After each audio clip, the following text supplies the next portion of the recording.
কিয়ামতের কঠিন ময়দানে যেদিন স্বামী স্ত্রীকে চিনবে না, স্ত্রী স্বামীকে দেখে পালিয়ে যাবে, বন্ধু বন্ধুরে চিনবে না, পীর সাহেব মুরিদরে চিনবে না, মুরিদ পীর সাহেবরে চিনবে না, দলের কর্মী তার নেতারে চিনবে না, নেতা তার কর্মীরে চিনবে না, বন্ধু বন্ধুরে দেখে পালাবে। এই কঠিন মুহূর্তে সূর্যটা মাথার কাছে চলে আসবে, জমিনটা তামার জমিন হবে, আজকের জমিনের মতো নয়।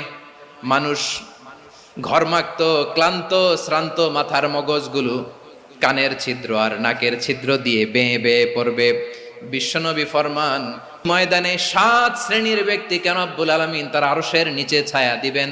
তার মধ্যে প্রথম শ্রেণীর ব্যক্তি হলো ইমামুন আদিল। ইমামুন আদিল, ন্যায়পরায়ণ শাসক, যে ইনসাফের সাথে বিচার করে।